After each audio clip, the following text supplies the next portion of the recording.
The fact that he never told us he loved us ever.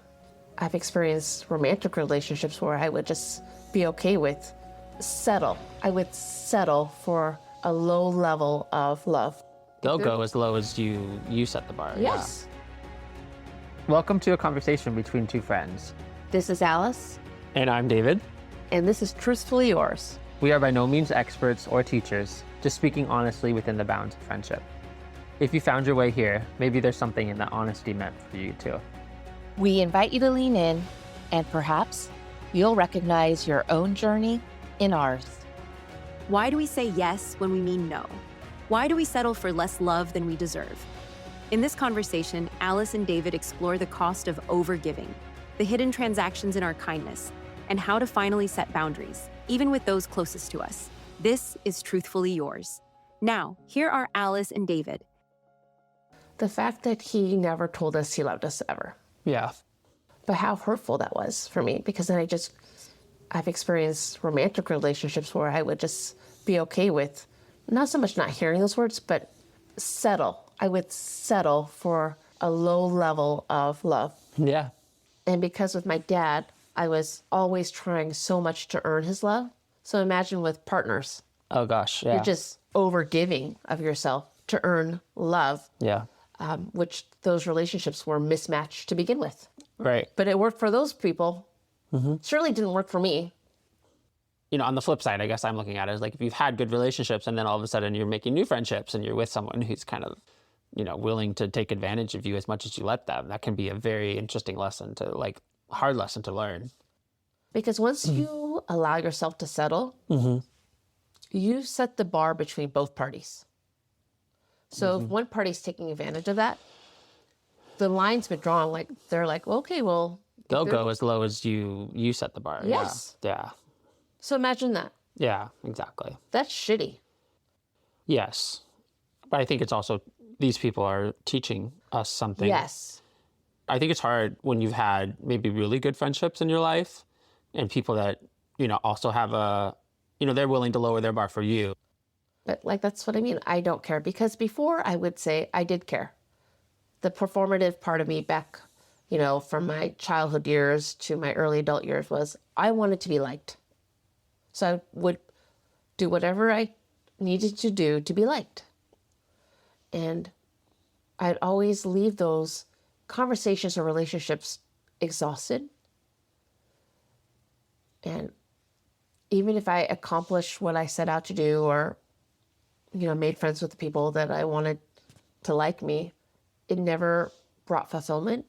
If anything, it made me feel like shit, because sometimes in those relationships, I was not treated very well in friendships. I find that very interesting. I think that's something that I've very, very much personally taken to heart, to the point where this is where it gets hard. Like sometimes people come up and they don't realize they are the 25th person in the last 25 minutes to ask me to do a task that takes more than a minute. Right. And I don't have enough time in the day. Right. And how do I kindly, gracefully say decline and say, I'm sorry, I can't help you, and keep that inner peace within myself, because I don't want to go home feeling bad about myself. Right. Because I couldn't help that person. And it's so interesting to me that is how I sort of navigate that inconsistency, that inequity. And there's other people that are just sort of completely blind to it. You're one of those people who love so much, love so hard, want to be useful to others, and there's no reciprocity to fill you up so you can give. Then that becomes a problem, because you get taken advantage of. Mm-hmm. And then not only do you get taken for granted for, people will just assume that's the norm. Mm-hmm. I'm like that. I'm less like that. Yeah, I'm a lot less like that now, because I realize it's a form of self-betrayal. Because when you say yes to somebody who is there to take advantage of you, you are saying no to yourself. And you're saying no in a way that is basically agreeing for you to self-betray. Well, last year I realized, no more. No, yeah. I will not self-betray myself. So saying no has become real easy for me. And detaching myself has become real easy. One of the people that I've been saying no to a lot is my mother. because I realized she was treating me as an extension of herself. Alice, will you do this? Alice, will you do that? This is when I get more resentful towards my siblings because they have set up a dynamic where she doesn't feel comfortable asking. So I get resentful. Yeah.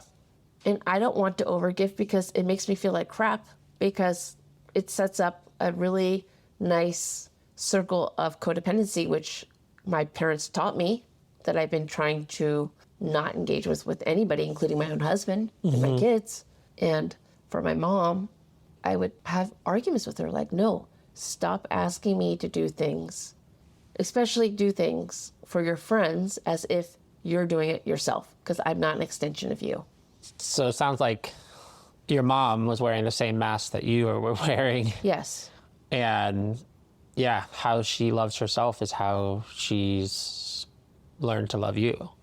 Well, like how she And that's sad. navigates friendships with her friends. She wants to be generous with them. But I don't want her to be generous with them if it requires having to use me. Yeah, that's a great boundary to draw, for Right. sure. And I wonder, are they is equally generous with her, right? Like, is this like, oh my God, they've done so much for me, I need to do something for them back? Or is it more like, wow, these are really amazing people, I could never be worthy of them, so therefore I need to do all these extra things? I don't know the answer to that, but I do know for a fact that, for instance, she helps people with translation services. Yeah. And a lot of times the service that they need requires to go to a website and fill out forms. And my mom does not know how to do that. My mom does not know how to navigate the internet. But she'll have me go to the site and do all the work. So I basically had to tell her, no, I'm not doing it. I said, if your friend needs help with this, there's actually community services, for her community in her language that will help her. They get paid to do that. Yeah. And then she'll insist on, no, you do it. Because it's not that she wants the credit, but she wants to be the one that says, oh, I did this for you, or my daughter did this for you. I see. But that's using me as an extension of her. But people who do that see people as an extension of themselves. Yeah. That's not healthy.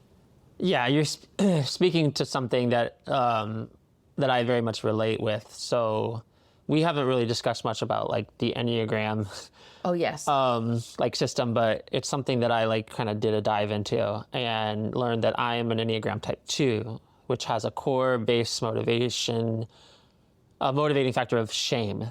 And how it how that exhibits itself subconsciously mostly has in my life, and still does sometimes, is if I can do something for you, then you owe me. And it's not like I'm ever going to call that debt, but I need to have that sense of I did something for you. You like me now, because I carry around the weight of shame and very much seek that external validation Right. that I'm not actually shameful and that people can actually find something to like or love about me. And yeah, so I kind of wondering if your mom is kind of feeling that way, because then it is kind of subtly important, the differences of, do I get credit for this? Or, in the case of my daughter did this, I get credit for this, versus, yeah, let me just send you to a website and, let me give you a phone number to call and you do that. My friend said to me one time, you're the type of person who gives until it hurts. And I used to think that's a compliment. And now when I think about it, I think it is kind of a compliment, but it's kind of bad too. It can be unhealthy, Yeah. right? Because of that overgiving.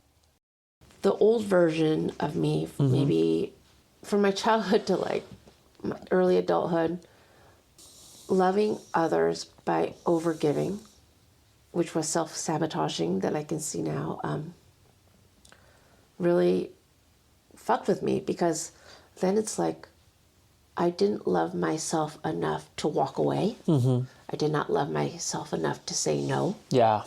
I did not love myself enough to set boundaries. Yeah. And then I was in this perpetual cycle of feeling depressed, feeling anxious, feeling unworthy of love. So, that's... I wonder if your core motivation is shame too. I would suspect so. It could be. I know I told you I would take that test, so next time we talk about this, I will have taken the test, I promise. But, I feel like the universe also rewards me. right? He brings into people, good people into my life to pour back into me. Because you only have so much on your plate. And if you fill a plate so much, it's going to crack and it's going to break. And like, I feel like you're one of those people, David. You've come into my life to pour back into me, and you don't really have to do anything but be yourself. Just have conversations like this. Just spend time together. I feel the same way. If you enjoyed today's conversation, subscribe to Truthfully Yours wherever you get your podcasts. We'd love for you to share this with someone who might need to hear it. New episodes weekly on Thursdays. For more about the show and Alice and David, visit truthfullyyours.com.